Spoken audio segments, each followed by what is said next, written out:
বাথরুমে উলঙ্গ হয়ে গোসল করলে 7টি সমস্যা হয়। মা বোনেরা এবং যুবক ভাইরা ভালো করে শুনুন, আমরা যারা বাথরুমে উলঙ্গ হয়ে গোসল করি, বাথরুমের মধ্যে উলঙ্গ হয়ে গোসল করলে এই 7টি সমস্যার সম্মুখীন হবেনই হবে নিশ্চিত। 1 নম্বরে যে সমস্যাটা হবে সেটি হচ্ছে আপনার আস্তে আস্তে করে ঈমান কমে যাবে, ঈমান দুর্বল হয়ে যাবে, ঈমানের দুর্ভিক্ষ দেখা দিবে। এজন্য বাথরুমের মধ্যে আমরা অবশ্যই কিন্তু কেউ উলঙ্গ হয়ে গোসল করব না। 2 নম্বর যে ক্ষতি হয়, ফেরেশতারা দুঃখ প্রকাশ করতে থাকে। আল্লাহ পাক রব্বুল আলামিন কুরআনুল কারীমের মধ্যে বলেছেন, ওয়া ইন্না আলাইকুম লাহাফিজিন কিরামান কাতিবিন ইয়ালামুনা মা তাফআলুন। প্রত্যেকটা বান্দার 2 কাঁধে 2 জন কিন্তু ফেরেশতা থাকে, সব কিছু লিপিবদ্ধ করতেছে।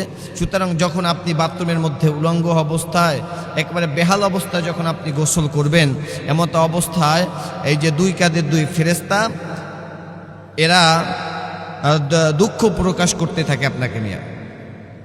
বাথরুমে উলঙ্গ হয়ে গোসল করলে 3 নম্বরে যে ক্ষতি হয় সেটা হচ্ছে লজ্জা কমে যায়। লজ্জা যদি না থাকে তাহলে মানুষের মানুষত্বই থাকে না।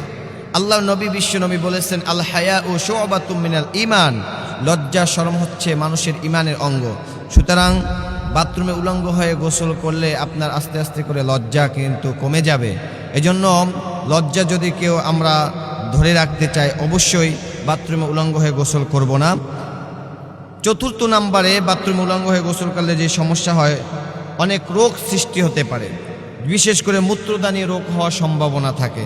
আমরা এই রোগ থেকে বাঁচার জন্য অবশ্যই এই খারাপ কাজ থেকে আমরা বিরত থাকব। 5 নম্বরে হচ্ছে এই আপত্তি যেই ক্ষতিটা হয়, বাথরুমে উলঙ্গ হয়ে গোসল করলে 5 নম্বরে যে ক্ষতিটা হয় সেটি হচ্ছে এই আপত্তিকর অবস্থায় যদি মানুষ মারা যায়, আপনি যদি ইন্তেকাল করেন বাথরুমে বসে, ওমা তাদরি নাফসুম মাযা তাকসিবু গাদা, মানুষ কোথায়, কোন অবস্থায়, কোন হালতে, কোন জায়গায় মারা যাবে সে নিজেও জানে না। আপনি বলেন, যদি আপনি এই উলঙ্গ অবস্থায় মারা যান, মানুষজন যখন লাশ নিতে যাবে তখন আপনাকে কোন অবস্থায় পাবে, কোন হালতে পাবে। এজন্য এই 5 নম্বর ক্ষতি। 6 নম্বরে যে ক্ষতি হয়, ওই বান্দার জিন্দিগিটা, টোটাল জিন্দিগিটাই হতাশাগ্রস্ত অবস্থায় জীবনযাপন করতে হয়। এটা হচ্ছে 6 নম্বর ক্ষতি।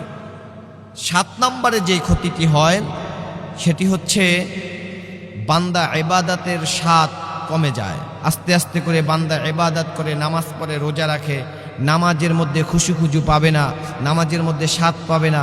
যে ইবাদতের ভিতরে স্বাদ না পায় সে ইবাদত আল্লাহর দরবারে কবুল হয় না।